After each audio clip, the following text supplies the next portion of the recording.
ఎట్టి పరిస్థితుల్లో వైసీపీ ప్రభుత్వం వస్తుందని చెప్పారు, లెక్కలతో సహా చూపించారు, కొన్ని చోట్ల పవర్ పాయింట్ ప్రజెంటేషన్ కూడా ఇచ్చారు. కట్ చేస్తే బొక్కబోరలా పడింది అంచనాలు మొత్తం అంతా కూడా. రిజల్ట్ చూసి ఫస్ట్ అసలు ఏం షాక్ అయ్యారు మీరు? ఇప్పుడంతా కూడా ట్రూత్ అండ్ డేర్ గేమ్ ఆడదాం, not the interview, truth and dare game. Let's start this interview. మీరు ఎందుకు నేను పారిపోయాను? నేనేం పారిపోలేదు సార్, నా సెల్ నెంబర్ కూడా అదే ఉంది, ఇప్పుడు కూడా నేను మార్చలేదు. తిట్లు బాగా తింటున్నాను, అయినా పర్లేదు. మూడో పాయింట్, నేనే విశ్లేషణలు అంటే 1 to 10 స్కేల్ నా రోజుకి దగ్గర 5 నుంచి 10 దాకా ఉండేవి. ఆ పేస్ తగ్గింది. నేనేం విశ్లేషణలు ఆపలేదు, నేను మీడియాకు కూడా వెళ్తున్నాను. రెండోది, నేషనల్ మీడియాలో కూడా నేను ఇంటర్వ్యూ చేస్తున్నాను. నేనేం పారిపోలేదు, ఎక్కడికి పారిపోవాల్సిన అవసరం లేదు. మూడోది, అంచనాలు ఖచ్చితంగా తప్పాయి. ఓకే, నేను నా స్టాటిస్టిక్స్ కూడా మీరు నిశ్చితంగా గమనించగలిగితే సంక్షేమ ఫలాలు అందుకున్న వాళ్ళ విశ్లేషణ చేశాను నేను. ఓటర్ నాడి సంక్షేమ ఫలాలు అన్న దగ్గర జగన్మోహన్ రెడ్డి గారి సంక్షేమం తీసుకున్న బిలో పవర్టీ వాళ్ళు 40% కన్ఫైన్ అయ్యి ఆయనకు ఓట్లు వేశారు. ఈక్వేషన్స్ ఎక్కడ తప్పాయి అంటే నావి అని నేను చెప్పను, ఎందుకంటే నేను అనాలిసిస్లో ఈ సంక్షేమ ఫలాలు అందుకున్న వాళ్ళది దగ్గర 2,22,00,000 మంది ఎంతో వైఎస్ఆర్సీపీ తరఫున అనుకుంటే దగ్గర 1,82,00,000 మంది తెలుగుదేశం, బీజేపీ, జనసేన పార్టీ వాళ్ళు, కాంగ్రెస్ పార్టీ వాళ్ళు అందుకున్న వాళ్ళు ఉన్నారు.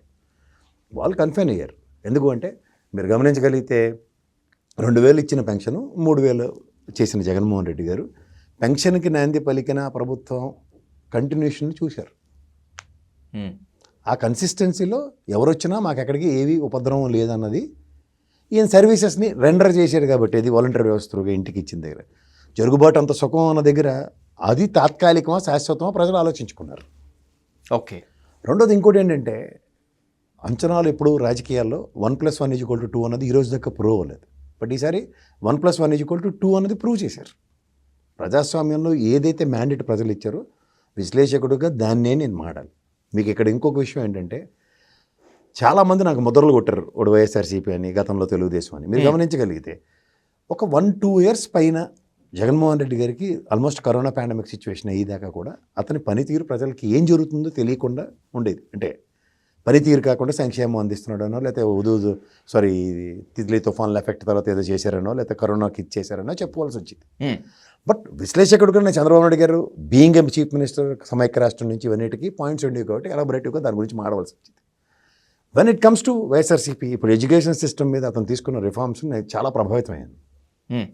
అప్లిప్మెంట్, ఎందుకంటే నేను అలాంటి ఎలిమెంటరీ స్కూల్లో అట్లా చదువుకుని వచ్చిన వాళ్ళం. అక్కడ ఆ స్టాండర్డ్స్ ఎలా ఉండేవో ఇప్పుడు ఎలా లిఫ్ట్ అవుతున్నాయో, ఎలా హ్యాండ్స్ అవుతున్నాయో, పిల్లలకి ట్యాబ్లు ఇవ్వడం, ఇట్లన్నిటితో నేను ప్రభావమే. ఖచ్చితంగా ఒక ఎడ్జ్తో మాట్లాడడం అనేది వాస్తవం. మూడోది, విశ్లేషకుడుగా ఉన్నప్పుడు ప్రభుత్వ పనితీరులో ప్లస్లు మైనస్లు మాట్లాడాలి. తర్వాత మూకుమ్మడి దాడిని ఎదుర్కొంటున్న జగన్మోహన్ రెడ్డికి నేను అదే మూకుమ్మడి దాడిలో ఒక పాత్రధారిని కాలేకపోయాను. నేను ఎక్కడి నుంచి మాట్లాడుతున్నప్పుడు ఏమవుతుంటే I'm the odd man out of the box నన్నే చూశారు.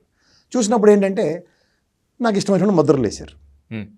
సో దానికి నేను బాధ్యుడిని కాదు కదా. ఇప్పుడు ఉదాహరణకి నేను విశ్లేషిస్తున్నాను, 10 మందిలో ఒక 3-4 నన్ను మెచ్చుకోవచ్చు, 6 నచ్చట్లేదు, 6 నచ్చని వాళ్ళు నన్ను తిడుతున్నారు. ఎగ్జాంపుల్ చెప్తున్నా, 4 మెచ్చుకున్నప్పుడు హ్యాపీ ఫీల్ అయిపోయి 6 తిట్టినందుకు బాధపడితే ఇంక విశ్లేషకుడుగా నేను విశ్లేషణ చేయడమే అనవసరం. కన్స్ట్రక్టివ్ క్రిటిసిజం అన్నది సర్వసాధారణం అండి. ఇప్పుడు ప్రజాస్వామ్యంలో నేను పవన్ కళ్యాణ్ గారిని, లోకేష్ని వ్యక్తిగతంగా ఈరోజు అనేవాడిని కాదు, కానీ రాజకీయ అనుభవం మీద నేను విశ్లేషించేవాడిని. ఆ సప్రెషన్లో వాళ్ళకి నిజంగా చెప్పాలంటే వాళ్ళ ప్రజల్లో యాక్సెప్టెన్స్ వచ్చింది. మంగళగిరిలో ఆయన గెలిచాడు, అక్కడ ఆయన పిఠాపురంలో ఆయన గెలిచారు. సో ప్రజాస్వామ్యంలో ప్రజలిచ్చిన తీర్పుకి నేను కూడా తలవంచవలసిందే. బట్ ప్రజాస్వామ్యంలో రాజకీయ నాయకుల నేపథ్యంలో రాజకీయాల్లో ప్రజలు మిమ్మల్ని ఎలిమినేట్ చేసిన తర్వాత కూడా మీరు రాజకీయాలను ఆపాదించి మాట్లాడుతున్నప్పుడు వాట్స్ యువర్ రైట్ అన్న దాని మీద నా విశ్లేషణలు ఉండేవి. సో అంచేత ఏంటంటే ఇక్కడ నేను ఎప్పుడు ఏ రోజు కూడా వ్యక్తిగతంగా పవన్ కళ్యాణ్ గారి పర్సనల్ లైఫ్ని కానీ లేదంటే వాటి మీద నేను ఎప్పుడు విశ్లేషించలేదు, నేను మాట్లాడలేదు, నేను ఆయన ఎప్పుడు అగౌరవపరచలేదు. ఇది కావాలంటే చూసుకోండి.